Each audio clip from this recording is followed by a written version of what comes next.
I've just been watching some garbage TV and it looks like some massive news is on the horizon. Peter Thiel, friend of Palantir, is officially stepping down from the Facebook or Meta board of directors. He's no longer standing for a re-election. He's done. Thrown in the towel. I'm out. Peace. And of course, as per usual, the mainstream media is throwing everything out of proportion by tossing everything it can into this thing, mainly involving politics and all this other stuff.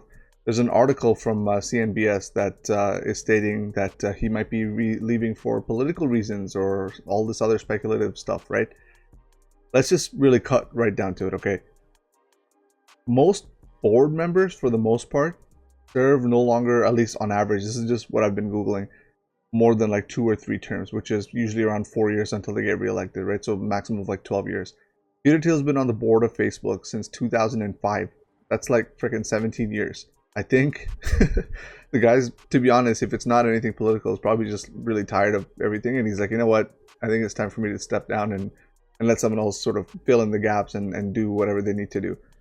There could be a few reasons for it. In my opinion, I think it's because they're pivoting and maybe he just wants to, you know, throw his time and effort into something else. We do have to remember, he is the co-founder and chairman of Palantir, and Palantir is making some big waves right now. So maybe he's stepping down to take a bigger sort of responsibility there, right? It's quite possible. I'll put the link to the article in the description below. Feel free to check it out yourself. But, you know, this is the kind of thing that kind of peeves me just a little bit. Now, I'm not really politically one way or another. I'm more or less in the middle. I consider myself kind of like a technocrat.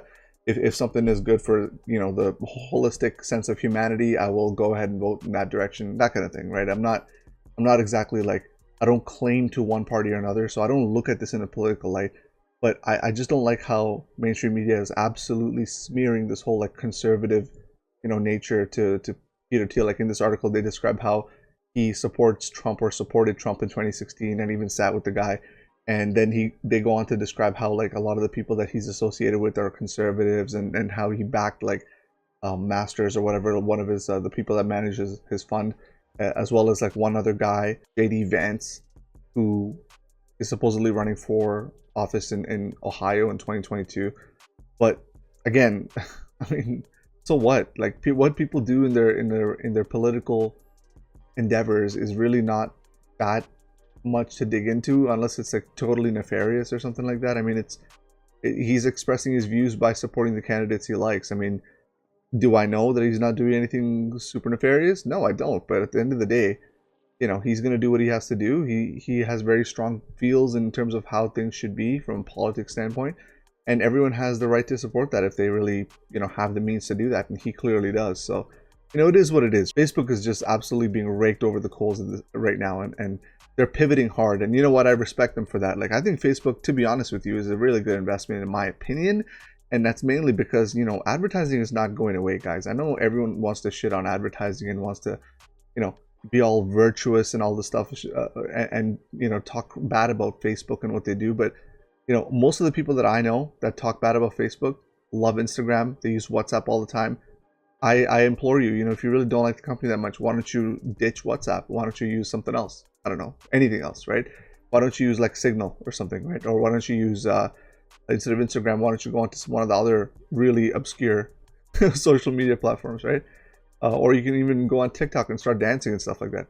You know, you got options, but why don't you switch, right? So there you go. It's just like, you can't take such a strong opinion towards this kind of stuff. I think Peter Thiel, in my opinion, is just stepping down, doing his thing, and he probably wants to focus his time and money into other endeavors, and that's totally well within his right to go ahead and do that. And at the end of the day, I mean, like, Mark Zuckerberg and him are really good friends. Like, he pretty much helped Zuckerberg build this company from the ground up. If there was some massive drastic change, it wouldn't be this sort of cordial of a exit. It would be something a little more drastic, I would think. Funniest part of all this is Palantir usually gets a really bad rep from like CNBS and all these other news places, right? But in this article, they mentioned like some of the good stuff, like, oh, Palantir helps catch terrorists, and oh my god, like, you know, these guys will piece some narrative together to support their claim and argument, or whatever that premise of that article or video is, really. And even in like the news clip, they were talking about how, like, oh, you know, there might be some political tension, especially with the midterm elections coming up, so that's probably why he quit. Guys, no. Peter Thiel's a businessman, first and foremost. Like, the guy he sat down with Larry Ellison to potentially sell Palantir.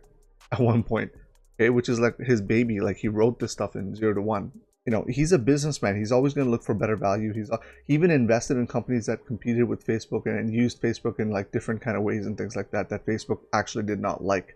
So, you know, we gotta just let this guy do his thing, man. I mean, let's not blow it out of proportion. But I do think it's a very interesting situation because Facebook is pivoting now. What I really think is happening is that Peter Thiel wants to move his focus somewhere else. I personally think it's going to go towards Palantir, and I think he's like, you know what, Facebook is probably in good hands. He trusts Zuckerberg, in my opinion, and I think he's like, you know what, if you guys are pivoting in that direction, I feel like he may feel he doesn't have much to add in that direction, so he's like, you know, you guys just take the reins and do what you got to do.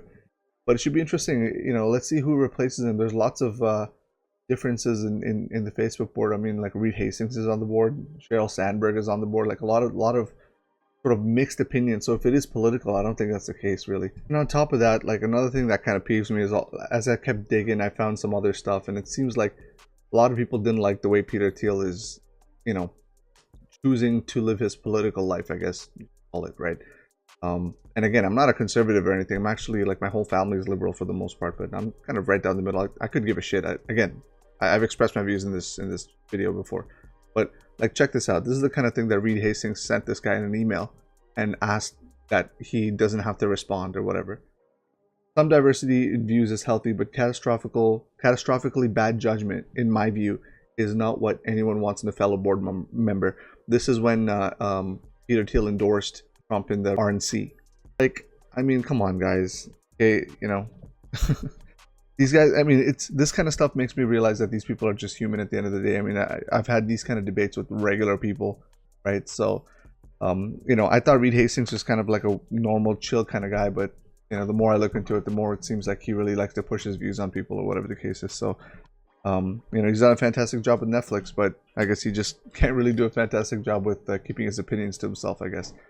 But, you know, we're dealing in a world of powerful men, and powerful men will have saber-rattling moments like this. But this, by the way, was in 2017 or something, but they still stayed on the board, obviously, till this time. So, you know, I really think his tenure just kind of ended, and Peter Thiel said, you know what, I think I've taken Facebook as far as we could have taken it with Zuckerberg and I, especially since he's been there in the beginning. I don't know how these guys, the rest of these guys are all like talking shit. These guys, Peter Thiel has been there since Mark Zuckerberg was like getting out of puberty, just growing his first mustache hairs, all right? So this guy's an OG, man. He's been around for a while. So let's not go and attack this dude just because, you know, you feel some kind of way about his political views. So I'm treating this as just some other board member exiting, basically. I'm actually kind of excited because I really think Peter Thiel is going to go after Palantir and actually just really dedicate his time there for the most part, help Alex Karp as maybe how he helped Zuckerberg. And, you know, the real thing is, like, we have to realize something. The social media stuff, everyone wants to hate, right? And that's all fine. But look at the things that, like, I mean, I'm old enough to remember when there was no social media. I'm old enough to remember when websites and AOL was like around and stuff like that. Like, I was really young, of course, trying to age myself here, but, you know, I'm old enough to remember that. Like, look at what Peter Thiel and Zuckerberg built together.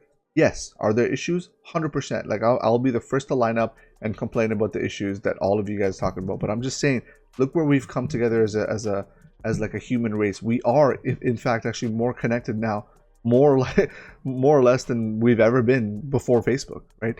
These guys are the social media juggernauts. For a while, you know, they really did almost achieve their goal of completely connecting everybody. I guess maybe they did achieve the goal, and they just realized that people are just vastly different, just even between two people in the same culture. So it's quite a difficult task, and I think they really achieved a lot in human history, and Facebook will definitely go down as one of those companies that brought this kind of innovation into humanity and into this world. And, you know, I really think that they both did a really good job, and maybe it's just time to part ways. And it really helped Zuckerberg truly become one of the most wealthiest men on this planet, basically from a college dropout, right? Crazy, man. It's like this guy really helped made his entire career.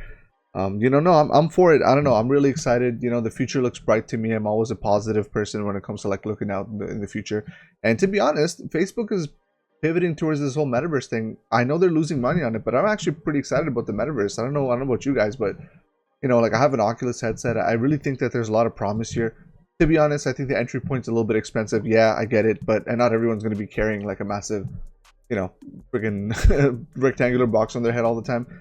I think there's definitely some improvements to be made, something like augmentation glasses and things like that. I get it, but the use of the metaverse, I think, is actually quite good. I think, you know, remote work can be done through there, things like that. Very, very huge implications.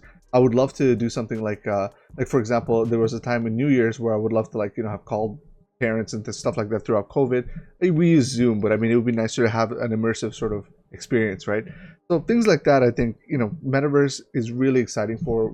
It's very nascent. Like, we don't really know what that thing is going to be, but, you know, I'm really excited for it. And you know, Peter Thiel doesn't want to be a part of that, and that's fine, because I want him on my team on Palantir, man. I want him to focus more on this stuff. So I'm all for it, guys. You guys let me know what you think in the comment section below. Until then, I will catch you in the next one. Peace.